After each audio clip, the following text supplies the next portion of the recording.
આપણે પહેલો મંત્ર છે એનું આપણે પઠન કરીએ. ઓમ ઈશાવાસ્યમિદં સર્વં યત્કિંચ જગત્યામ જગત તેન ત્યક્તેન ભુંજીથાઃ મા ગૃધઃ કસ્ય સ્વિદ્ધનમ.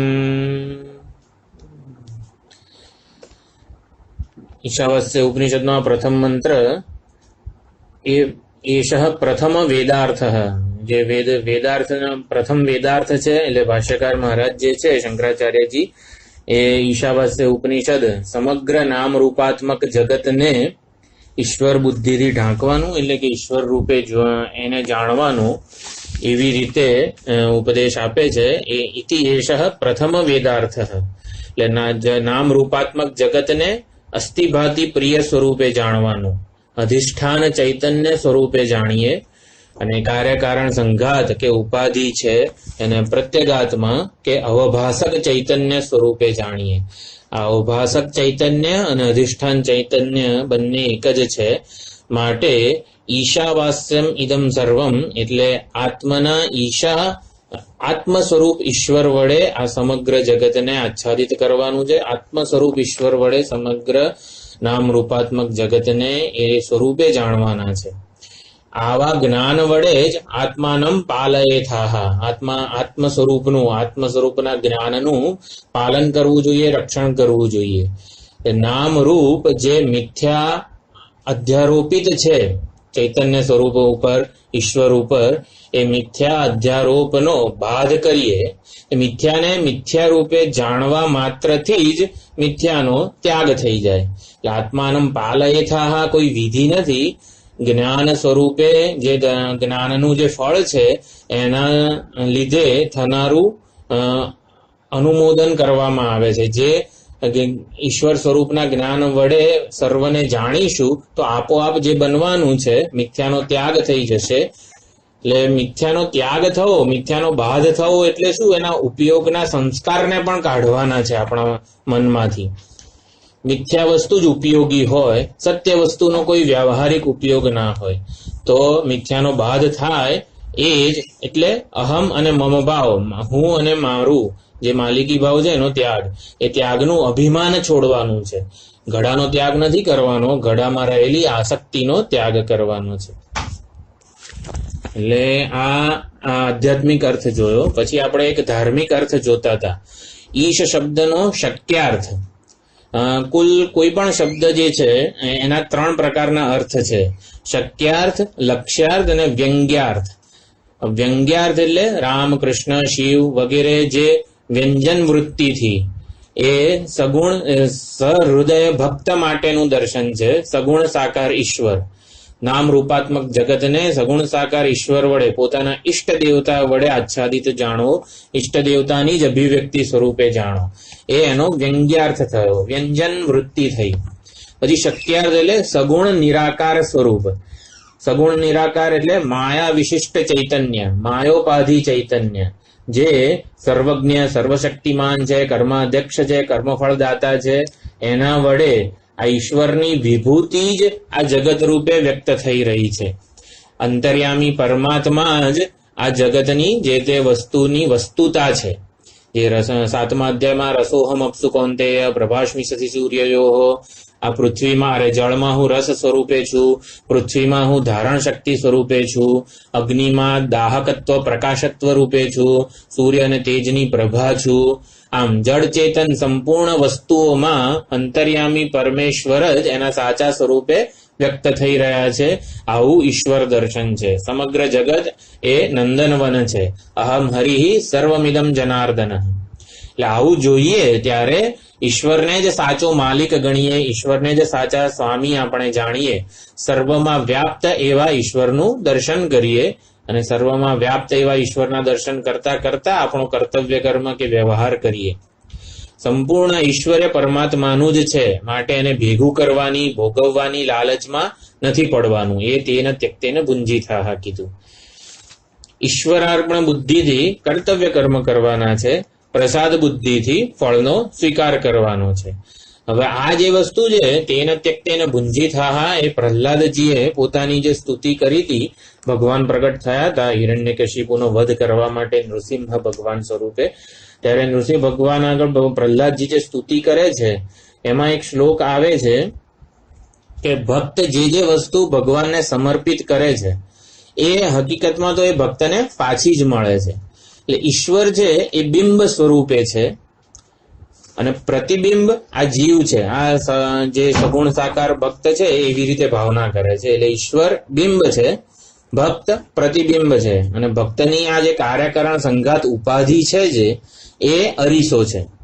હવે જ્યારે આપણે બિંબને કંઈક સમર્પિત કરીએ, બિંબમાં ચાંદલો કરીએ વગેરે જે કંઈ કરીએ, બિંબને ભેટ સમર્પિત કરીએ, ત્યારે પ્રતિબિંબને આપોઆપ એ મળી જવાનું છે.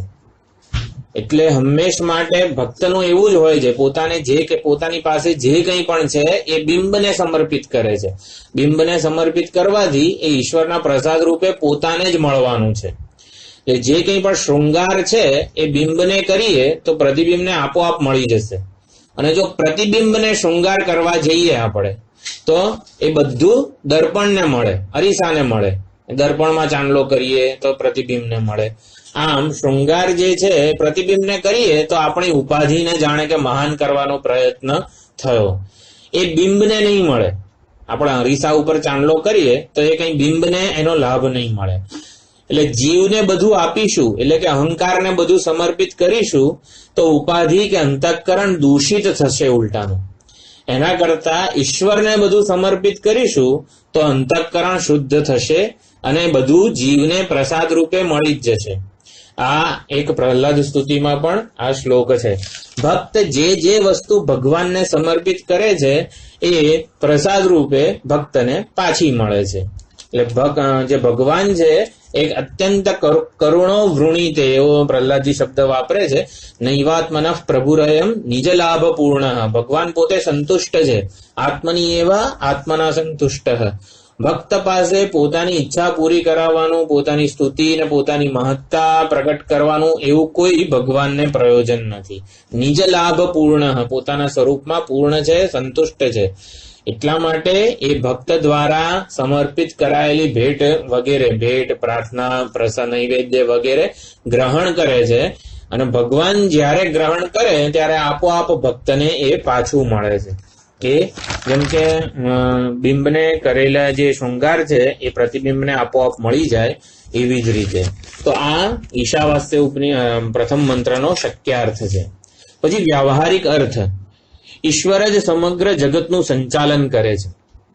હવે જે સમગ્ર જગતનું સંચાલન કરતો હોય એ એક તો સર્વજ્ઞ હોવો જોઈએ, એમાં ન્યાય હોવું જોઈએ અને ઉદારતા હોવી જોઈએ. એટલે ન્યાય માટે યથાર્થ બોધ આવશ્યક છે, યથાર્થ બોધ જરૂરી છે. અને ઉદારતા માટે સહૃદયતા, કરુણા જેને કહેવાય એ જરૂરી છે. એટલે આપણે પણ સંપૂર્ણ જગતમાં ન્યાય અને ઉદારતા પૂર્વકનો વ્યવહાર કરવાનો. જે ભગવદ્ ગીતામાં કીધું, આત્મૌપમ્યેન સર્વત્ર સમમ પશ્યતિ અર્જુન. પોતાને ઉદાહરણ બનાવીને પૃથ્વીના જળ ચેતન બધી જ વસ્તુ, ચરાચર જીવ જગત બધી સાથે પૂર્ણ ન્યાય અને ઉદારતા પૂર્વકનું વર્તન કરવાનું. કારણ કે ઈશ્વર ઉદાર છે અને ન્યાયી છે. ઈશ્વર સર્વજ્ઞ છે અને સહૃદય એટલે કે કરુણા દયાળુ છે, મારો હિતેચ્છુ છે. માટે સમગ્ર જળ ચેતન જગત છે એમાં ન્યાયપૂર્વક અને એટલે મૂલ્યોનું પાલન કરવાનું અને પ્રેમ એટલે કે સહૃદયતા જાળવવાની. જગતમાં પોતાનામાં ઈશ્વર દર્શન કરવાનું એટલે કે વ્યવહારમાં પવિત્રતા થાય, ધર્માચરણનો લાભ મળે અને મોક્ષની પ્રાપ્તિ માટે અંતઃકરણની પરિપક્વતા પ્રાપ્ત થાય. એટલે આ વ્યાવહારિક ઈશ્વર દર્શન જે છે, આપણા વ્યાવહારિક જગત, વ્યાવહારિક અર્થ શું છે? આવી રીતે ઉદારતા અને સહૃદયતા વાળો વ્યવહાર કરીએ એ જ ઈશ્વરને વડે જગતને આચ્છાદિત કર્યું કહેવાય. એનાથી શું થશે? તેને ત્યક્તેન ભુંજીતાહ થઈ જશે. એટલે વિષયોમાં જે ભોગ કે આસક્તિ છે એ નહીં રહે. આપણે ધર્માચરણ કરીશું, આપણું અંતઃકરણ શુદ્ધ અને પવિત્ર બને એટલે સાત્વિકતા આપણા અંતઃકરણમાં પ્રગટ થાય, સત્વગુણ પ્રગટ થાય, સત્વગુણનું પ્રધાનતા આપણા વ્યક્તિત્વમાં આવે તો વિષયોનો ઉપયોગ થાય, ઉપભોગ ના થાય, એટલે કે જે આસક્તિ જે છે એ ના રહે. એટલે વિષયના ભોગ અને તજન્ય સુખને પોતાના કરવાની જે ભાવના છે એ ના રહે. એટલે વધુ ને વધુ ત્યાગ અને સંયમ પૂર્વકનો ઉપયોગ થાય. આ એક વ્યવહારિક અર્થ છે. માટે આખા મંત્રમાં ઈશાવાસ્યમિદમ સર્વમ યત્કિંચ જગત્યામ જગત તેન ત્યક્તેન ભુંજીથા મા ગૃધા કસ્ય સ્વિદ્ધનમ. એટલે જે કંઈ પણ નામ રૂપાત્મક જગત સ્થિર જંગમ પદાર્થ છે, નામ રૂપાત્મક જગતને ઈશ્વર બુદ્ધિથી આચ્છાદિત કરવાના, કાર્યકારણ સંઘાત જે છે પ્રત્યેગાત્મ ચૈતન્યથી એને આચ્છાદિત કરવાના. આમ સંપૂર્ણ આ બ્રહ્માંડ જે છે એને આત્મ સ્વરૂપ ઈશ્વર વડે આચ્છાદન કરવાનું છે, આત્મ સ્વરૂપ ઈશ્વર રૂપે જાણવાના છે. અધિષ્ઠાન ચૈતન્ય જ જ્ઞાનનો વિષય બને. અધિષ્ઠાન ચૈતન્ય જ જ્ઞાનનો વિષય બને એવો આપણે સાધના કરવાની છે. એટલે કે નામ અને રૂપમાં સત્ય બુદ્ધિનો ત્યાગ અને કાર્યકારણ સંઘાતમાં આત્મબુદ્ધિનો ત્યાગ. બે વસ્તુ છે. નામ રૂપાત્મક જગતમાં સત્ય બુદ્ધિ થઈ જાય છે અજ્ઞાનને લીધે, અને કાર્યકારણ સંઘાત ઉપાધિમાં આત્મબુદ્ધિ થઈ જાય છે. એના બદલે નામ રૂપાત્મક મિથ્યા અધ્યારોપનો ત્યાગ કરીએ તો આત્મ સ્વરૂપનું પાલન થઈ જાય. મિથ્યાને મિથ્યા રૂપે જાણવાથી જ મિથ્યાનો ત્યાગ થઈ જાય. મિથ્યાને ત્યાગ કે બાદ માટે કોઈ પ્રયત્ન નથી કરવાનો, બુદ્ધિ વડે એનું મિથ્યાત્વ જાણવાનું જ છે. સત્યને સત્ય રૂપે જાણવું, મિથ્યાને મિથ્યા રૂપે જાણવું. જેમ કે માટીનું અનેક કાર્ય જગત હોય, ઘડા, નળિયા, ઈંટ, કોડિયા વગેરે, તો જ્યાં સુધી નામ રૂપની ના સંસ્કાર કે બુદ્ધિ રહેલી છે આપણામાં, ત્યાં સુધી જુદા જુદા પાત્રો દેખાય અને માટી બુદ્ધિથી કેવળ માટીના જ દર્શન થાય. એમ સતબુદ્ધિથી કેવળ અસ્થિભાતી પ્રિય બુદ્ધિથી કેવળ પરમાત્માના જ દર્શન થાય. ગમે તેવું નામરૂપ હોય તો પણ કેવળ પરમાત્માના જ દર્શન થાય. અને એમ સદબુદ્ધિથી પરમાત્માના જ દર્શન થાય, અસદબુદ્ધિથી એટલે કે નામરૂપની બુદ્ધિથી એના દર્શન થાય, મિથ્યા જગતના દર્શન થાય. આમ ગીધ સમાન લોભ દૃષ્ટિથી જગતને નથી જોવાનું, ઈશ્વર દૃષ્ટિથી જગતને જોવાનું છે. આ ઈશાવાસ્યમિદમ સર્વમ એ વેદાંત અને ઉપાસના આનો મૂર્ધન્ય સિદ્ધાંત છે.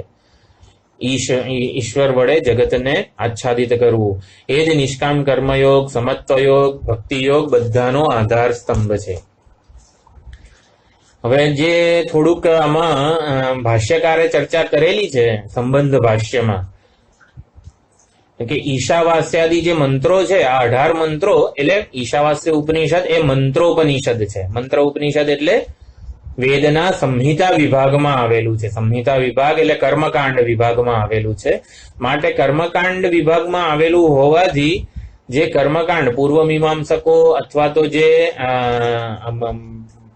જે મીમાંસકો છે એ લોકો આનો કર્મમાં જ ઉપયોગ કરવાનો, આ મંત્રોને બોલીને એનો કર્મમાં એ મંત્રોને જોતરવાનો પ્રયત્ન કરતા હોય છે. એટલે કે ઈશાવાસ્ય ઉપનિષદના મંત્રો ને એક કર્મનો શેષ, કર્મનું અંગ માને છે. ઈશાવાસ્યમિદમ સર્વમ આ મંત્ર જે છે એ બોલીને તમારે કંઈક કર્મ કરવાનું, એટલે કે એ કર્મનો અંગ, કર્મનો શેષ થઈ જાય. તો એની સુંદર ચર્ચા ભાષ્યકાર કરે છે ભાષ્યમાં કે ઈશાવાસ્યાદી જે મંત્રો છે એ કર્મમાં શેષ નથી એવા આત્માના યાથાત્મ્યનું પ્રતિપાદન કરે છે. હવે ઈશાવાસ્યાદી મંત્રોનો કર્મમાં ઉપયોગ કેમ ના થાય? આપણે માખણ ને દૂધમાંથી માખણ દહીં કરીએ ત્યારે ઈશાવાસ્ય બોલીએ ના, એટલે ઈશાવાસ્યાદી મંત્રોનો કર્મમાં ઉપયોગ કેમ ના થાય? કારણ કે ઈશાવાસ્ય વગેરે મંત્રો જે છે એ જેનું પ્રતિપાદન કરે છે એ આત્મ સ્વરૂપ જે ચૈતન્ય છે એ ચૈતન્ય પોતે કર્મનો શેષ નથી, કર્મનું અંગ નથી. જેમ કે આપણે લાડુ બનાવવા હોય તો આપણે જાણ્યું ઇન્ટરનેટ ઉપરથી કે મમ્મી પાસેથી કે લાડુ કઈ રીતે બને. તો લાડુ બનાવવાનું જે જ્ઞાન છે એ જ્ઞાન પ્રાપ્ત કર્યા પછી એ લાડુ બનાવવાના જ્ઞાનનો લાડુ બનાવવા રૂપી કર્મમાં ઉપયોગ થાય, વિનિયોગ થાય. એને મંત્રોનો કર્મમાં ઉપયોગ થવો એને વિનિયોગ કહેવામાં આવે છે. એટલે લાડુ કઈ રીતે બનાવવાનું જ્ઞાન પ્રાપ્ત કરીએ પછી લાડુ બનાવવા રૂપી કર્મ કરવું પડે. તો લાડુ રૂપી ફળ મળે. એટલે આ જ્ઞાન, અમુક જ્ઞાન એવું છે કે જેનો કર્મમાં ઉપયોગ છે, જેનો કર્મ સાથે સંબંધ છે. કેમ? કારણ કે લાડુ પોતે કર્મથી જન્મેલું ફળ છે. એવી રીતે આત્મા પોતે કર્મનો શેષ નથી. માટે આત્મ સ્વરૂપનું જ્ઞાન છે એ કોઈ કર્મમાં ઉપયોગી નથી. જે ઇન્દ્રિયક વિષયક જ્ઞાન છે, જેમ કે લાડુ બનાવવાનું કે કંઈ પણ ફિઝિક્સ કે ગમે જે કંઈ પણ અપરા વિદ્યા છે, એ બધી વિદ્યા કર્મમાં સહાયક છે. જ્ઞાન એ કર્મનું પ્રવર્તક કે નિવર્તક હોઈ શકે. કોઈ પણ જ્ઞાન કર્મનું પ્રવર્તક હોઈ શકે. આ જ્ઞાન પ્રાપ્ત કરીએ પછી એ કર્મ કરીએ, અથવા તો આ જે અનિષ્ટ વસ્તુઓનું જ્ઞાન પ્રાપ્ત કરીએ, જેમ કે દારૂ ના પીવો જોઈએ, વેદમાં લખેલું છે, તો એનું જ્ઞાન પ્રાપ્ત કરીએ પછી કર્મનું નિવર્તક પણ હોય, એના પ્રત્યે આપણે નિવૃત્ત થઈએ. એટલે કર્મ પણ જ્ઞાનનું સહાયક હોઈ શકે છે. જ્ઞાન પણ કર્મનું સહાયક હોઈ શકે. અમુક જ્ઞાન એવું હોય, જેમ કે ઇન્દ્રિયોના વિષયોનું જે જ્ઞાન છે, અપરાવિદ્યા જે છે, એ કર્મનું સહાયક હોઈ શકે છે. પરંતુ પ્રત્યેગાત્માનું બ્રહ્મત્વ, આત્મ સ્વરૂપનું સાચું જે જ્ઞાન છે, આત્માનું યાથાત્મ્યનું જ્ઞાન, એ ઇન્દ્રિયજન્ય જ્ઞાન જેવું નથી. ઇન્દ્રિયજન્ય જ્ઞાનનો કોઈ એમાં ઉપયોગ પણ નથી.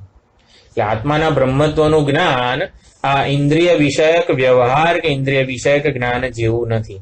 કેમ? કારણ કે આત્મા પોતે, ભાષ્યકારે ચર્ચા કરી છે, ઉત્પાદ્ય, સંસ્કાર્ય, વિકાર્ય, આપ્ય, આ 4 પ્રકારના કર્મના ફળ છે.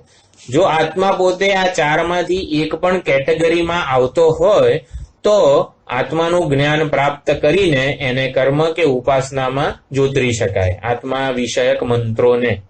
પરંતુ આત્મા ઉત્પાદ્ય નથી. એટલે કે આત્મા નથી અને સ્વયં ઉત્પન્ન થતો પણ નથી, એવું નથી. આત્મા પોતે ન હોય અને કંઈક સાધના કરવાથી ઉત્પન્ન થતો હોય, એવું નથી. કોઈએ આત્માને ઉત્પન્ન કર્યો પણ નથી. માટે આત્મા ઉત્પાદ્ય નથી. માટે ઉત્પત્તિ જેવી ક્રિયામાં આત્માનો કોઈ ઉપયોગ નથી. ઉત્પાદ્ય જે હોય, લાડુ ઉત્પાદ્ય છે, માટે લાડુનું જ્ઞાન લાડુ બનાવવાની ક્રિયામાં ઉપયોગી છે. એવી જ રીતે આત્મા ઉત્પાદ્ય નથી, એટલે ઉત્પત્તિ જેવી કોઈ પણ કર્મમાં એનો કોઈ ઉપયોગ નથી. આત્મા સંસ્કાર્ય નથી. અનંત જ્ઞાન સ્વરૂપ આત્મા છે. એને કર્મનો સંસ્કાર કરવાની જરૂર નથી. કર્મના સંસ્કાર પ્રમાણે, એટલે સંસ્કાર રૂપી કર્મથી ઉત્પન્ન થતો નથી. આત્માને આમ અશુદ્ધ હોય અને પછી એને શુદ્ધ કરવાનો છે, એવું નથી. આત્મા નિત્ય શુદ્ધ છે. નિત્ય શુદ્ધ હોવાથી સંસ્કાર પણ એના થઈ ના શકે. સંસ્કાર પૂર્વક કર્મ કરવાથી પણ આત્મામાં કોઈ ફરક કે ન કર્મણા વર્ધતે નો કનિયાન. આત્મ સ્વરૂપમાં કર્મને કારણે શુદ્ધ કર્મ કે ઉપાસના, પુણ્ય કર્મ, ઉપાસના વગેરેને લીધે એ શુદ્ધ થતો નથી. પાપ કર્મ કરવાથી આત્મા દૂષિત થતો નથી. એટલે આત્મા સંસ્કાર્ય નથી. પછી આત્મા વિકાર્ય પણ નથી. આત્મા સ્વયં વિકારી નથી અને કોઈક વિકાર પામે તો એની અસર આત્મા પર થતી નથી. જેમ કે ઉપાધિ સુખી દુઃખી થાય તો આત્મા સુખી દુઃખી થતો નથી. અમારું આત્મ સ્વરૂપ સાચું કેવું છે એનું આ પ્રતિપાદન કરવામાં આવી રહ્યું છે. એટલે આત્મા સ્વયં વિકારી નથી અને કોઈના વિકારનો હેતુ પણ આત્મા બનતો નથી. માટે આત્મા વિકાર્ય નથી. આપ્ય, પ્રાપ્ય, અન્ય દેશ કાળ કે પોતાનાથી ભિન્ન એવી કોઈ વસ્તુ હોય ત્યારે એને પ્રાપ્ત કરવાનો, બનવાનો, ત્યાં જવાનો, એ સાધના કરવાનો કોઈક અવસર ઉભો કરવો પડે.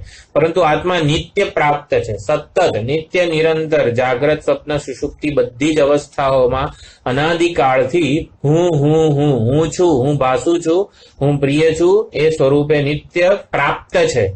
અને માટે એ પ્રાપ્તિરૂપી ક્રિયાનું પણ કર્મ નથી. આમ આત્મા ઉત્પાદ્ય, સંસ્કાર્ય, વિકાર્ય અને આપ્ય, આ 4 વસ્તુથી મુક્ત છે. આ બધી વસ્તુઓ કર્મનું ફળ છે. જ્યારે આત્મા નિત્ય મુક્ત છે, નિત્ય શુદ્ધ છે, નિત્ય સિદ્ધ છે અને નિર્વિકાર છે. માટે ઉત્પાદ્ય, સંસ્કાર્ય, વિકાર્ય કે આપ્ય નથી. આત્મા નિત્ય સિદ્ધ છે, સ્વયં જ્યોતિ સ્વરૂપ છે, માટે ઉત્પાદ્ય નથી. આત્મા નિત્ય શુદ્ધ છે, ઉપાધિથી અસંગ છે હંમેશા માટે, માટે સંસ્કાર્ય નથી. આત્મા નિર્વિકાર છે, વિકાર્ય નથી, અને આત્મા નિત્ય પ્રાપ્ત છે. હું સ્વરૂપે ઈશ્વર પરમાત્મા મને નિત્ય પ્રાપ્ત છે, માટે એ આપ્ય નથી. માટે ઈશાવાસ્યાદિ જે મંત્રો છે એ અકર્મ શેષ આત્માનું પ્રતિપાદન કરે છે, જેનો કર્મમાં કોઈ શેષ નથી, એ કર્મનું કોઈ અંગ નથી આત્મા, કે જેથી એનો કર્મમાં વિનિયોગ થઈ શકે. આમ જગત્યામ ઈશાવાસ્યમિદમ સર્વમ યત્કિંચ જગત્યામ જગત, જગત્યામ જગત, જગતીમાં, જગત્યામ સપ્તમી વિભક્તિ છે. એટલે તત્પદાર્થની દ્રષ્ટિએ મેં કીધું નામ રૂપાત્મક જગતમાં અસ્થિભાતિ પ્રિય બુદ્ધિ, એવી રીતે તત્પદાર્થની દ્રષ્ટિમાં એટલે કે પ્રકૃતિમાં, માયામાં ઈશ્વરના દર્શન, અને ત્વમ પદાર્થ એટલે કે આ જે કાર્યકારણ સંઘાત, વિષય પ્રકાશ રૂપી જે કાર્યકારણ સંઘાત, હું જે આ વિષયોને પ્રકાશિત કરી રહ્યો છું એમાં, એટલે જગત્યામ પ્રકૃતિમાં, અને જગત એટલે આ કાર્યકારણ સંઘાત ઉપાધિમાં, બંનેમાં ઈશાવાસ્યમ પ્રત્યેક ચૈતન્ય અભિન્ન અધિષ્ઠાન ચૈતન્યની દ્રષ્ટિ કરવાની છે. એટલે કે અધ્યારોપનું અધિષ્ઠાનપણું જાણવાનું છે. નામરૂપ અધ્યારોપ છે, એમાં અધિષ્ઠાન ચૈતન્યના દર્શન કરવાના છે, અને કાર્યકારણ સંઘાત આ ઉપાધિ અને એનો સંપૂર્ણ વ્યવહારમાં પ્રત્યેગાત્માના દર્શન કરવાના છે. એટલે ઉપાધિથી અસંસ્પૃષ્ટ એવો આત્મા છે, નામ રૂપાત્મક જગતથી પણ અસંગ એવું અધિષ્ઠાન ચૈતન્ય છે. ઉપાધિઓનો પ્રકાશક પ્રત્યેગાત્મા છે, ઉપાધિઓનું મૂળભૂત સ્વરૂપ અધિષ્ઠાન છે. બે વસ્તુ છે, નામ રૂપાત્મક જગત એનું મૂળભૂત સ્વરૂપ શું? ઇદમ નામ રૂપાત્મક જગત એનું મૂળભૂત સ્વરૂપ શું થયું?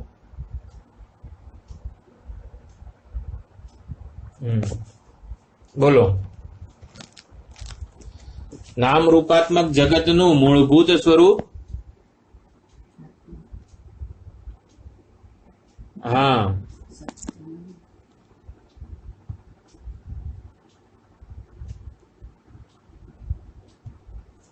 કઈ નહીં, ચલો વાંધો નહીં. હા હા, નામ રૂપાત્મક જગતનું મૂળભૂત સ્વરૂપ અધિષ્ઠાન ચૈતન્ય એટલે અસ્થિભાતિ પ્રિય, અને કાર્યકારણ સંઘાતનું મૂળભૂત સ્વરૂપ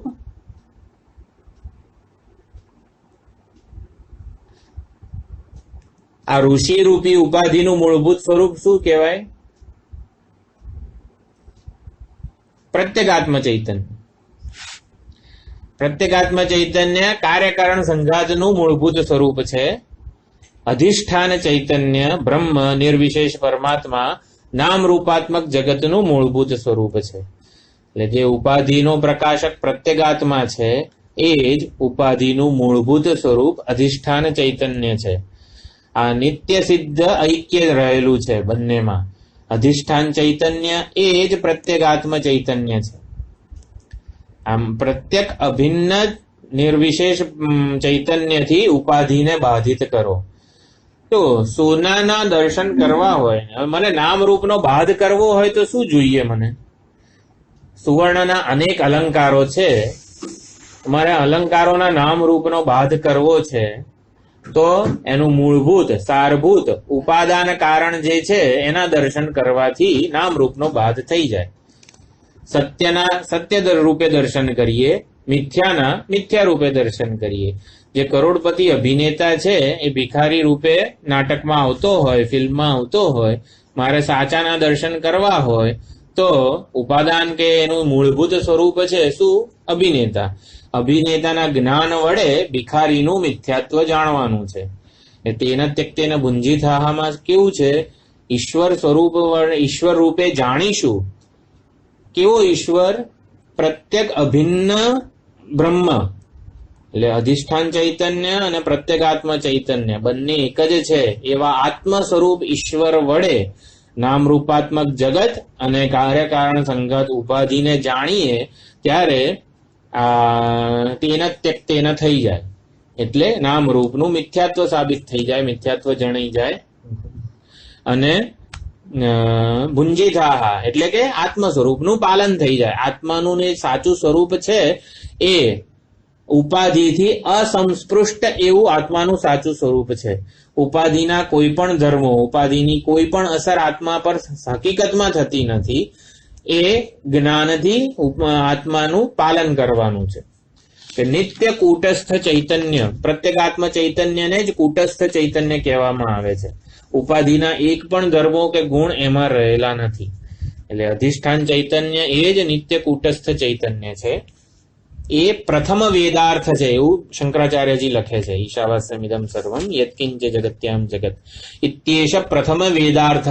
એ પ્રથમ લાઈન છે, એ પ્રથમ વેદાર્થ છે.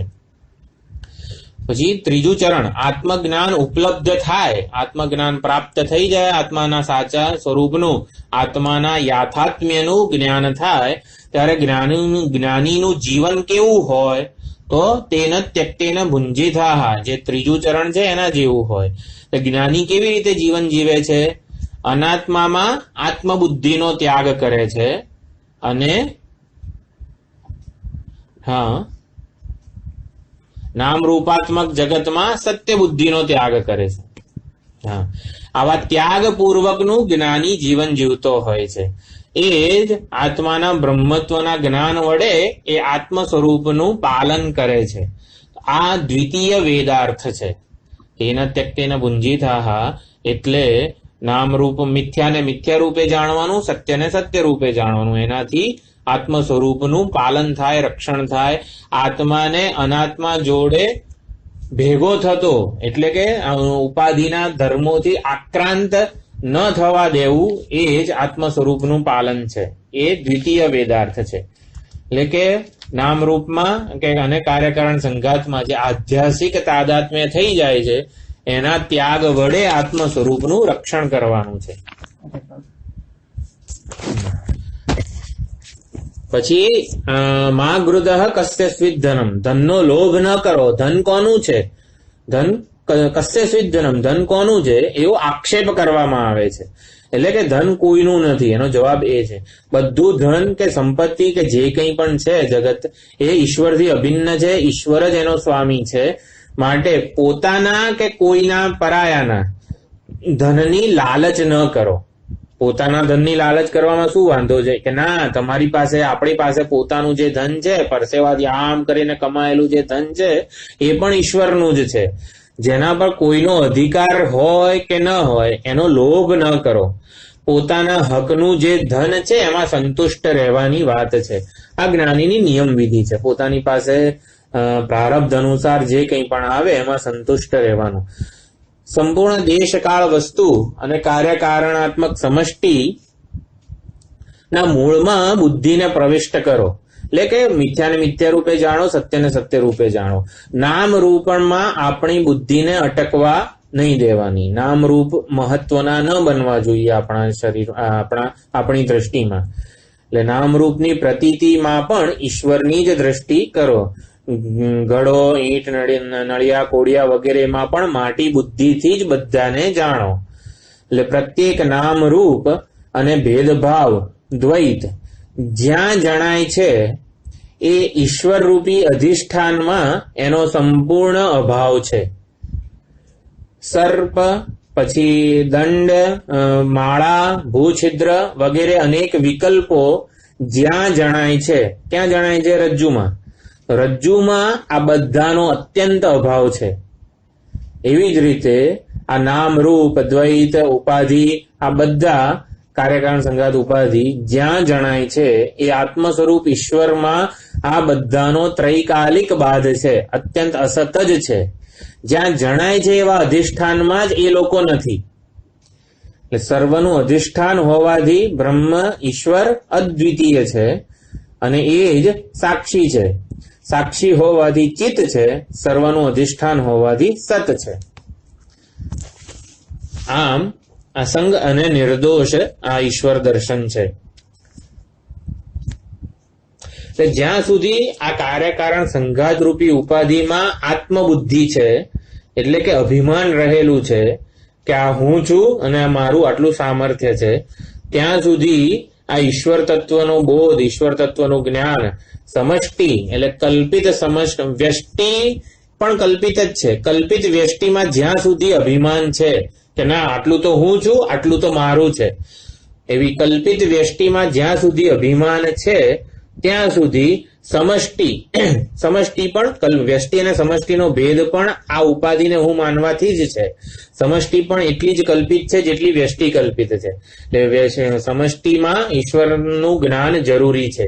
જ્યાં સુધી ઉપાધિમાં અહંભાવ છે ત્યાં સુધી સમષ્ટિરૂપ ઈશ્વરના દર્શન કરવાના છે. પણ ક્યાં સુધી ઈશ્વરને મારાથી જુદો જ રાખવાનો, ક્યાં સુધી ઈશ્વરને મારાથી જુદો જ જાણવાનો.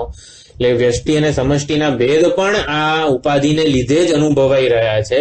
એ ઈશ્વર પણ મારાથી અભિન્ન જ છે. એનું સાચું સ્વરૂપ અપરોક્ષ, યત સાક્ષાત અપરોક્ષાત બ્રહ્મ, એટલે ઈશ્વર મને જે પરોક્ષ અત્યારે જણાઈ રહ્યો છે, મારાથી જુદો ક્યાંક ભિન્ન જણાઈ રહ્યો છે, એ એનું સાચું સ્વરૂપ નથી. એ તો પ્રત્યેગાત્મા જ ઈશ્વરનું સાચું સ્વરૂપ છે. એટલે ઈશ્વરને આત્મ સ્વરૂપે જાણવાથી ઈશ્વરની પરોક્ષતા દૂર થાય છે અને મારી મર્યાદા દૂર થાય છે. ઈશ્વરને મારો પ્રત્યેગાત્માનું અપરોક્ષપણું પ્રાપ્ત થાય છે. એટલે ઈશ્વરને પણ લાભ મળે છે, એને પણ મારાથી જુદો રહેવું ગમતું નથી. ઈશ્વરને પણ મારાથી જુદું રહેવું ગમતું નથી.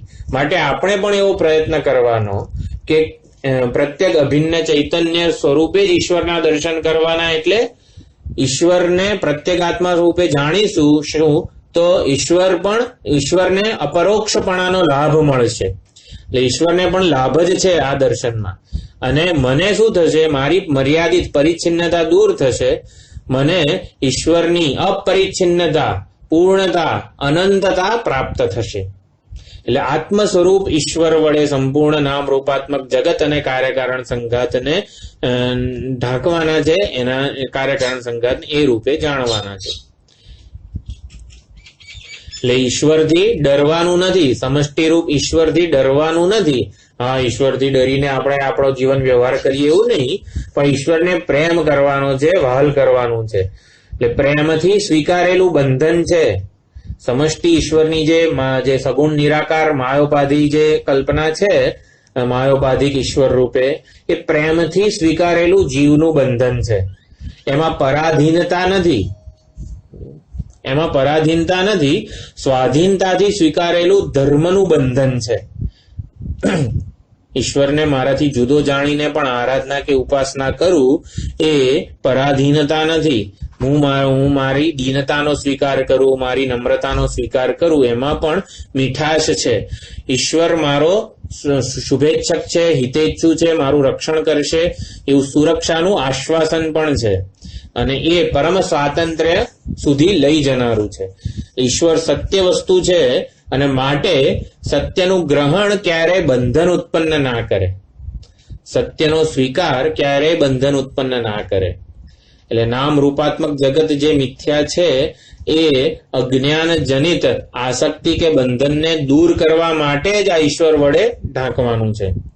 એટલે ઈશાવાસ્ય જે દ્રષ્ટિ જે છે એનું વ્યાવહારિક ફળ શું, તેન ત્યક્તેન ભુંજીથાહ, એનું વ્યાવહારિક ફળ થયું. આ આત્મદ્રષ્ટિનો જ પ્રચાર અને પ્રસાર છે. ઈશ્વર દર્શનથી જ વિષયોમાં આસક્તિ જે છે એનો ત્યાગ થઈ જશે. નામ રૂપાત્મક જગતમાં સત્ય બુદ્ધિનો ત્યાગ થઈ જશે. સર્વ કાંઈ ઈશ્વર જ છે, સર્વ કાંઈ ઈશ્વરનું જ છે, ઈશ્વર માટે જ છે. આપણો માત્ર જીવન વ્યવહાર કરવા પૂરતો જ અધિકાર છે. દરેક વસ્તુઓ ઉપર, જગત ઉપર જીવન વ્યવહાર કરવા પૂરતો જ અધિકાર છે. એટલે પ્રત્યેક ભોગ એકચ્યુઅલી તો સમષ્ટિ માટે જ છે. એમાંથી આપણે માલિકીની ભાવના જ હટાવવાની છે. આ માત્ર અને માત્ર મારું છે એ માલિકીની ભાવના હટાવવાની છે.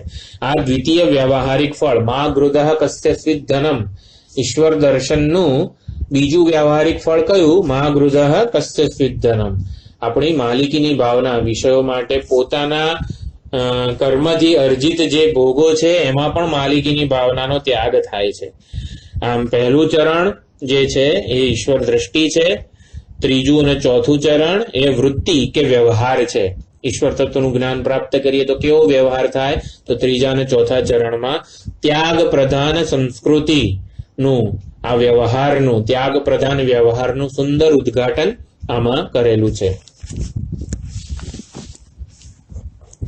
ધર્મ અર્થ કામ અને મોક્ષ આ ચાર પુરુષાર્થ છે. પુરુષાર્થ એટલે પુરુષૈ અર્થ્યતે પ્રાર્થ્યતે, પુરુષ જેની ઈચ્છા કરે છે, પ્રાર્થના કરે છે, એને પુરુષાર્થ કહેવામાં આવે છે. તો ધર્મ અર્થ કામ મોક્ષને પણ એમાં ઈશ્વરના દર્શન કઈ રીતે કરવાના? તો કે અર્થ, સૌથી પહેલો પુરુષાર્થ છે અર્થ. એ સંસારની વસ્તુઓ અને તેની પ્રાપ્તિના સાધન રૂપ જે ધન વગેરે જે છે એ બહારથી સુખ આપે છે આપણને. એ લોકો અર્થરૂપી જે છે એ બહારથી સુખ આપે છે. કામ એટલે ધન, વસ્તુ, વ્યક્તિ, પરિસ્થિતિનો ભોગ, ઉપભોગ કરીએ એ મનમાં રહીને આપણને સુખ આપે છે. પછી ધર્મ એટલે અર્થ અને કામમાં ભોગની એક વ્યવસ્થા છે, કાયદો છે. એ બુદ્ધિમાં રહીને ધર્મ સુખ આપે છે આપણને.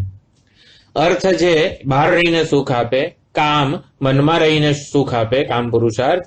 ધર્મ પુરુષાર્થ એ અર્થ અને ભોગની વ્યવસ્થા છે, એટલે એ બુદ્ધિમાં રહીને સુખ આપે.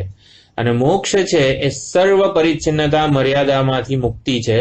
આત્મા જ સુખ સ્વરૂપ છે, મોક્ષ સ્વરૂપ છે એવું જ્ઞાન, એનાથી આ મોક્ષ પુરુષાર્થ સિદ્ધ થાય છે. ધર્મપૂર્વક અર્થ અને કામની વ્યવસ્થા થાય તો મનુષ્ય મોક્ષ તરફ પ્રયાણ કરે. ધર્મના માર્ગદર્શન હેઠળ અર્થ અને કામનો પ્રાપ્તિનો પ્રયત્ન કરે ત્યારે મનુષ્ય મોક્ષ તરફ પ્રયાણ કરે છે. એટલે વેદ આપણને પ્રવૃત્તિની સ્વતંત્રતા પણ આપે છે અને નિયંત્રણ પણ રાખે છે.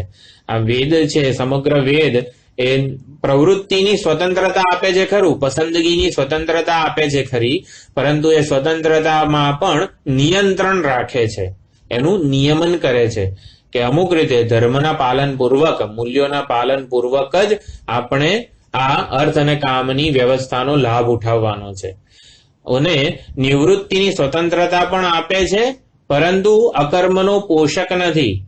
નિવૃત્તિની સ્વતંત્રતા સંન્યાસી, જ્ઞાની, મહાત્માઓને આપે છે, પરંતુ નિવૃત્તિ દ્વારા કંઈ અકર્મ એટલે જળ જેવા બની જવું એવું નહીં. એ સંન્યાસી, જ્ઞાની, મહાત્માઓ પણ કેટલા બધા એક્ટિવ છે, લોક સંગ્રહ માટે બધું કરે છે.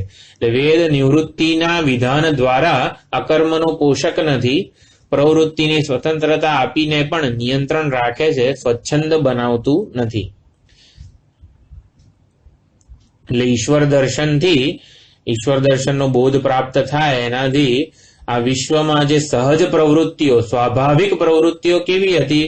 અહમ અને મમ ભાવ પૂર્વકની, હું અને મારું એટલે કે વ્યક્તિત્વની ભાવનાને આપણે વધારે અને વધારે પુષ્ટિ આપીએ, વિષયોમાં આસક્તિ વગેરે, એનું નિયંત્રણ કરે છે. એટલે સ્વયં આત્મા નિત્ય નિવૃત્ત જ રહે છે અને એનો અનુભવ કરાવે છે. વેદના ઉપદેશથી વેદનું અનુશાસન કેવું છે કે સહજ પ્રવૃત્તિઓ ઉપર નિયંત્રણ આવે છે અને ધર્મના માર્ગે મનુષ્ય મોક્ષ માર્ગે આગળ વધી શકે છે. એટલે જે ઈશાવાસ્યમિદમ સર્વમ યત્કિંચ જગત્યામ જગત એ મોક્ષ પુરુષાર્થનું વિધાન છે. ત્રીજું ચરણ જે છે તેન ત્યક્તેન ભુંજીથાહ એ કામ પુરુષાર્થનું વિધાન છે. એટલે કે કઈ રીતે ત્યાગ કઈ રીતે ભોગવવાનું છે? વિષયોમાં રહેલી આસક્તિના ત્યાગપૂર્વક, નામરૂપમાં રહેલી સત્યબુદ્ધિના ત્યાગપૂર્વક એનો ઉપયોગ કરવાનો છે ધર્મ માર્ગે. અને ચોથું ચરણ જે છે મા ગૃધઃ કસ્ય સ્વિદ્ધનમ એ ધર્મ પુરુષાર્થનું વિધાન કરે છે.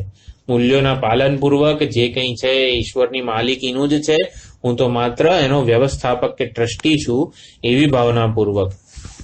એટલે આ એટીટ્યુડ જ આપણો વ્યવહાર, આપણી ઉપાધિ બધાને શુદ્ધ સાત્વિક બનાવે છે અને એનાથી વૈરાગ્ય પણ પ્રાપ્ત થાય છે. એટલે મા ગૃધઃ કસ્ય સ્વિદ્ધનમ એ અર્થ પુરુષાર્થનું શોધન વાક્ય છે. કોઈના ધનની ઈચ્છા ન રાખવું, મારા પણ નહીં, બધું ઈશ્વરનું છે, એનાથી એવી ભાવનાથી જે અર્થ પુરુષાર્થ છે, અર્થ છે આપણી પાસે જે સમૃદ્ધિ સંપત્તિ છે એનું શોધન થાય, એ શુદ્ધ પવિત્ર બને. ધર્મને અનુસરીને અર્થનો સંગ્રહ કરો, એ જ સાચું સુખ આપે. કામ પુરુષાર્થનું શોધન વાક્ય શું થયું? તેન ત્યક્તેન ભુંજીથાહ. ભોગ બુદ્ધિના ત્યાગપૂર્વક પોતાનું પાલન કરો, પોતાનો જીવન વ્યવહારનો નિર્વાહ કરો, એ કામ પુરુષાર્થનું શોધન વાક્ય છે. તો ધર્મ પુરુષાર્થનું શોધન વાક્ય કયું? તો મંત્ર 2. જે પ્રથમ લાઈન છે એ તો મોક્ષ પુરુષાર્થનું વિધાન કરે છે. બીજી લાઈન જે ત્રીજું ચરણ છે કામ પુરુષાર્થનું શોધન વાક્ય છે, અને જે ચોથું જે ચરણ છે અર્થ પુરુષાર્થનું શોધન વાક્ય છે. એટલે આત્મજ્ઞાનીનો અનુભવ જે છે એ પ્રથમ મંત્રમાં પહેલી લાઈનમાં કીધું. પછી મંત્ર 2 જે છે એ આવી રીતે ધર્મ પુરુષાર્થનું શોધન કરે છે. મારો વ્યવહાર ઈશ્વરને અનુમોદિત હોય, મારા જે તે વ્યક્તિ વસ્તુ પરિસ્થિતિમાં હું ઈશ્વરને વ્યાપક જોઉં, અનાસક્ત વ્યવહાર કરું તો ઈશ્વરને અનુમોદિત વ્યવહાર કહેવાય. એટલે સતને અનુકૂળ વ્યવહાર કરું. જો સચ્ચિદાનંદ બ્રહ્મ છે, સચ્ચિદાનંદ બ્રહ્મને અનુકૂળ વ્યવહાર એટલે કેવું? સતને અનુકૂળ મારો વ્યવહાર કેવો હોય? હું હંમેશા એવો વ્યવહાર કરું, એવું કામ કરું જેમાં સત ઉપર દ્રષ્ટિ હોય. સત્વને મહત્વ આપું. સત્વ એટલે સત્વગુણ નહીં, પણ સત્તા બીજામાં રહેલી, એટલે હું કોઈની હિંસા ના કરું, બીજાનો નાશ ના કરું, એટલે સત્તાને મહત્વ આપું. ચિત્તને અનુકૂળ વ્યવહાર કરું એટલે ચિત્ત પર દ્રષ્ટિ રાખવું. એટલે આપણે મૂર્ખ નહીં રહેવાનું, આત્મ સ્વરૂપનું જ્ઞાન પ્રાપ્ત કરવાનું, વિદ્યાનું બ્રહ્મ વિદ્યાનું અર્જન કરવાનું, બ્રહ્મ વિદ્યાની ઉપાસના કરવાની. મૂર્ખ બની રહેવાનું નહીં. આત્મા વિશે કોઈ પણ અજ્ઞાન સેવવાની જરૂર નથી. એટલે આત્મજ્ઞાનનો પૂરેપૂરો પ્રયત્ન કરવાનો અને આનંદને અનુકૂળ રહેવાનું. આનંદ, હું આનંદ છું, આનંદિત રહેવાનું. એટલે બધાને આનંદની વહેંચણી કરવાની. એ જ આનંદને અનુકૂળ વ્યવહાર. એટલે ઈશ્વર દર્શન એટલે ઈશ્વરીય વ્યવહાર કરવાનો. ઈશ્વર જેવો છે એવો વ્યવહાર કરવાનો. ઈશ્વર નિરભિમાની છે, આત્મસંતુષ્ટ છે, એવો વ્યવહાર કરવાનો. જેમ કેરી કાચી હોય તો એ કાચી કેરીમાં સુગંધ પણ ના હોય અને મીઠાશ પણ ના હોય. એવી જ રીતે આ જે જીવ જે છે એની સાધના, એનો વ્યવહાર જે છે એ ઈશ્વર દર્શનથી, ઈશ્વરીય વ્યવહારથી, ઈશ્વરને અનુમોદિત વ્યવહારથી એમાં મીઠાશ પણ આવશે અને સુગંધ આવશે. એ મીઠો બનશે, સુગંધિત પ્રેમાળ બનશે ઈશ્વરના દર્શનથી, ઈશ્વરના જ્ઞાનથી. સ્પર્ધા, અસૂયા, અહિંસા વગેરે બધાનો હિંસાનો નાશ થશે. ભોગ બુદ્ધિ વગેરેનો પણ એ ત્યાગ કરશે. આ પ્રકારે મંત્ર 1 જે છે એનો આપણે વિચાર કર્યો છે. હવે મંત્ર 2 એ ધર્મ પુરુષાર્થનું શોધન વાક્ય છે. હવે મંત્ર 2 ના પ્રવેશમાં ચંદનની, એટલે ભાષ્યકારોએ શંકરાચાર્યજીએ ચંદનનું ઉદાહરણ આપ્યું છે. ચંદનનું લાકડું પોતે સ્વરૂપે સ્વભાવથી સુગંધ ધરાવે છે, પરંતુ એ પાણીના સંપર્કમાં વધારે વખત રહ્યું તો પાણીના સંપર્કને લીધે એના ઉપર લીલ જામી ગઈ અને એને ગંધનો કોવાઈ ગયું, ગંધનો અનુભવ થવા લાગ્યો. હવે ચંદનનું લાકડું પોતે સ્વભાવથી, સ્વરૂપથી નિત્ય સુગંધિત છે, પરંતુ પાણીના સંપર્કને લીધે લોકો એને એવું કહેવા લાગે, અલા તું ગંધાય છે, તું ગંધાય છે, તું ગંધાય છે. એટલે લોકોને માટે જાણે કે ચંદને ગંધને દૂર કરવાની જરૂર છે, માટે ચંદન પોતાને ઘસે છે. પછી ઘર્ષણ, નિઘર્ષણ રૂપી કર્મયોગ કરે છે. વિચાર રૂપી નિઘર્ષણ કરે છે, કર્મયોગ કરે છે, એનાથી દુર્ગંધ દૂર થાય. જો વિચાર રૂપી નિઘર્ષણ હોય, એટલે કે હું સ્વભાવથી શુદ્ધ જ છું, પાણીના સંપર્કને લીધે આવેલી દુર્ગંધ એ ઔપાધિક છે, આગંતુક છે. આવો વિચાર માત્ર કરવાથી પણ એને સુગંધનો લાભ મળી શકે છે. એ પોતે તો સુગંધ સ્વરૂપ જ છે. એટલે વિચાર રૂપી નિઘર્ષણ મંત્ર 1માં કરવામાં આવ્યું. હવે પણ નથી, મને મારા સ્વરૂપની સુગંધ મને નથી આવતી, તો શું કરવાનું? લાકડા જોડે, બીજા અન્ય જોડે એનું કર્મરૂપી નિઘર્ષણ કરવાનું. એટલે કે તો દુર્ગંધ સાચે દૂર થાય. તો એ કર્મરૂપી નિઘર્ષણ છે એ મંત્ર 2 છે. તો મંત્ર 2માં જે કર્મયોગ વગેરેની જે ઉપદેશ આપવામાં આવેલો છે એ શોધન જ છે. શોધન એટલે શુદ્ધિની પ્રક્રિયા. એ શુદ્ધિની પ્રક્રિયા જ છે. એને નાશાત્મક શોધન કહેવામાં આવે છે. વિચાર રૂપી જે શોધન છે એને બાધાત્મક શોધન કહેવામાં આવે છે. મારામાં કોઈ કાળે ઉપાધિની કોઈ દુર્ગંધ છે જ નહીં. ઉપાધિથી હું હંમેશા અસંસ્પૃષ્ટ છું, અસંગ છું, ઉદાસીન છું. એ જે વિચારરૂપી નિઘર્ષણનો બોધ મંત્ર 1માં આપવામાં આવ્યો.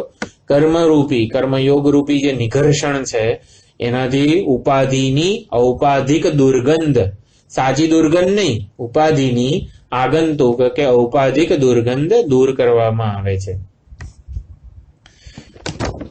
પોતાના મનુષ્યત્વની સિદ્ધિ માટે ન કર્મ લિપ્યતે નરે વગેરે. હા, એકવાર આ મંત્ર બોલી લઈએ. कुर्वन्नेवेह कर्माणि जिजीविषेत् सतं समाः एवं त्वयि नान्यथेतोऽस्ति न कर्म लिप्यते नरे. નિત્ય નૈમિત્તિક કર્મોનું અનુષ્ઠાન કરતા કરતા જ જીવન પસાર કરવું જોઈએ. પોતાના મનુષ્યત્વની સિદ્ધિ માટે, સફળતા માટે ધર્મ નામે ઓળખાતા નિત્ય નૈમિત્તિક કર્મોનું જ અનુષ્ઠાન કરતા કરતા જીવન પસાર કરવું જોઈએ. સમયના સદુપયોગ પૂર્વક જીવનનું ધ્યેય સિદ્ધ કરવા માટે ઉત્સાહપૂર્વક પૂરેપૂરું આયુષ્ય જીવવાની ઈચ્છા વ્યક્ત કરવી જોઈએ. એટલે કર્મ કરતા કરતા આમાં એવકાર જે છે, કુર્વન્ને વેહ કર્માણી, આ એવકાર બધી જગ્યાએ લેવાનો છે. કર્મ કરતા કરતા જીવવાની ઈચ્છા કરવી જોઈએ, જીવવાની ઈચ્છા કરવી જ જોઈએ, કર્મ જ કરતા કરતા કરવી જોઈએ વગેરે. એ પ્રમાણે એનો આચાર્યોએ અર્થ કરેલો છે. વિશ્વની સંવાદિતામાં સૂર પુરાવે એવું કર્મ કરવાનું છે.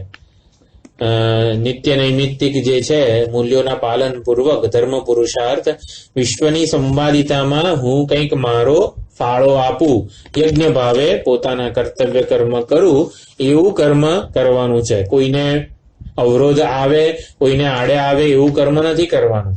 સમર્પણની ભાવનાથી, બદલાની અપેક્ષા વગર કર્તવ્ય કર્મ કરવાનું છે. એ સંવાદિત કર્તવ્ય પાલનમાં ક્યાંય સ્પર્ધા, ઈર્ષ્યા, અહંકાર ક્યાંય નથી. જે વિશ્વની સંવાદિતામાં હોય એમાં હું પૂરેપૂરો કોન્ટ્રીબ્યુટરનો જ રોલ અજમાવતો હોઉં છું. એટલે એ સંવાદિતા જે છે એનો ક્યારેય ભંગ ના થઈ શકે. કે સંવાદિતાનો ભંગ કરીને કદાચ કોઈ સમૃદ્ધ તો થઈ જાય પણ સુખી ના થાય. સુખી જે સફળતા જે છે, સુખ પ્રાપ્ત થવું એ જ સાચી સફળતા છે. અને સુખ ક્યારે પ્રાપ્ત થાય? વિશ્વ સાથે સંવાદિતામાં રહીએ, ઈશ્વર સાથે, કુદરત સાથે સંવાદિતામાં રહીને આપણા કર્તવ્યનું પાલન કરીએ તો જ સુખી થઈ શકાય. જો સંવાદિતાનો ભંગ કરીએ તો કદાચ સમૃદ્ધિ મળે પરંતુ સુખ ના મળે. એટલે કેવી ભાવનાથી કર્તવ્ય પાલન કરવાનું છે, મંત્ર 1માં એનો થોડો તો નિર્દેશ કર્યો કે ઈશ્વર દ્રષ્ટિથી જ કર્મ કરવાનું છે, એ યોગ બની જાય. ઈશ્વર દ્રષ્ટિ પ્રાપ્ત કરવાની પૂર્વ તૈયારી આ મંત્ર 2માં છે. એટલે કર્મયોગી જે અધિકારી બને છે એ મંત્ર 2માં એનું પ્રતિપાદન કરવામાં આવેલું છે. હું જેના માટે કર્તવ્ય કર્મ કરું છું એ ઈશ્વર, અને જે કંઈ પણ કર્મ કરું છું, યજ્ઞ વગેરે, એ યજ્ઞની ભાવના કે સમર્પણ, સેવાથી ભાવનાથી કરું, આ બંનેને ધ્યાનમાં રાખું તો મારું કર્મ ઈશ્વરાર્પણ થઈ જાય. 2 વસ્તુ, જેના માટે આ કર્તવ્ય કર્મ કરું છું, એટલે કે મારા કર્તવ્ય કર્મનો પ્રેરક, એટલે કે પ્રવૃત્તિનો હેતુ છે એ કર્મનું ફળ નહીં પરંતુ ઈશ્વર હોવો જોઈએ. ઈશ્વરની પ્રસન્નતા માટે હું કર્મ કરું છું, સમષ્ટિની સંવાદિતા માટે હું કર્મ કરું છું, એમ ઈશ્વર હોવો જોઈએ. અને જે કંઈ પણ કરું એ સમર્પણની ભાવનાથી કરું. આ 2 એટીટ્યુડથી આપણું કર્તવ્ય કર્મનું ઈશ્વરાર્પણ થતું હોય છે. પરમાત્માની સેવા કરું, નામ રૂપાત્મક ઉપાધિની સેવા નથી કરવાની, અહંકારને સમર્પિત નથી કરવાનું, ઈશ્વરને સમર્પિત કરવાનું છે. ઉપાધિ ઉત્કૃષ્ટ હોય કે નિકૃષ્ટ હોય, એમાં અભિવ્યક્ત થતું ચેતન જે છે એને ધ્યાનમાં રાખીને આપણા નિત્ય નૈમિત્તિક કર્મો કરવાના છે. સર્વ કર્મો ઈશ્વરની આજ્ઞાથી થઈ રહેલા છે. બધા સંજોગો જે છે ઈશ્વરે જ રચેલા છે. માટે એ સંજોગોમાં કર્મ કરવાની આવડત, શક્તિ, જ્ઞાન, ઈચ્છા શક્તિ બધું ઈશ્વરનું જ છે. ઈશ્વરે મને તક આપી છે. આ સુંદર મારું કર્તવ્ય જે છે ઈશ્વરની આજ્ઞા છે એવું માનવાનું છે. માટે રાગદ્વેષ પૂર્વક નહીં. એનામાં કોઈ ગમે તે કર્તવ્ય કર્મ હોય એ કરવામાં કોઈ સંકોચ પણ નથી, નાનમ પણ નથી. કર્મ મહત્વનું છે મારા માટે, કર્મનું ફળ નહીં. કર્મનો આદેશ ઈશ્વરે આપેલો છે. ઈશ્વર પાસેથી આ કર્મનો આદેશ આવેલો છે, માટે હું કરું છું. સુંદર આ બધી ભાવના છે મંત્ર 2માં. કર્તવ્ય કર્મ કરવા પાછળની જે ભાવના છે એનો આવી રીતે બોધ આપેલો છે. આપણે હવે શુક્રવારે એના ઉપર વિચાર કરીશું.